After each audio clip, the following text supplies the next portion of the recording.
রাত বাজে 12:30। এই মহাশয়কে কতক্ষণ থেকে খুঁজছি। ইনি এই যে শান্তির ঘুমে এখানে শুয়ে আছে। শরীরটা এখন একটু ভালো হয়েছে, মানে ভালো না, ম্যাগটসগুলো মরে গেছে তো। নইলে জ্যান্ত অবস্থায় একটা প্রাণকে কুড়ে কুড়ে খাওয়া যে কি ভয়ঙ্কর হতে পারে অনুভূতি, সেটা স্বপ্নেও ভাবা যায় না। এই যে ওর জন্য ওষুধ, ভাত। বাবা বাবা বাবা কোথায় আমার বাবাটা? বাবাটা কোথায়? যদিও আমি একা খুঁজিনি, এই যে এরাও ছিল সাঙ্গপাঙ্গ।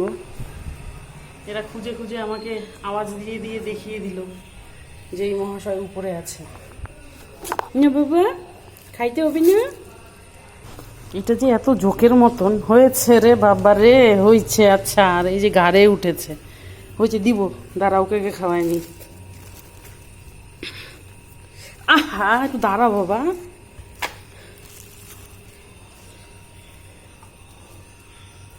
কে খাবে? কে খাবে? কে খাবে? যে খাবে তাকে উঠতে হবে। স্পেশাল খাওয়া, মেটে সেদ্ধ না, একবারে হাম করে খেয়ে নিলাম, ব্যাস, ঝামেলা শেষ।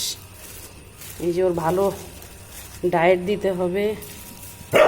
মাংসর পরিমাণটাই বেশি, ভাতটা কম। না, খাও খাও খাও খাও খাও, হ্যাঁ খাও। এই কদিন থেকে ডিম সিদ্ধ, মাংস বেশি করে, প্রোটিন এনরিচ ডায়েট দিচ্ছি। তাই এই যে এখন একটু উঠে দাঁড়াতেও পারে। পিঠের ঘাটা অনেকটা শুকিয়েছে, চোখের তো অবস্থাটা দেখাই যাচ্ছে। কি রে? হ্যাঁ হ্যাঁ হ্যাঁ, কি বল? এটা একদম সেই, কিভাবে যে বোঝে যে আমি আসি।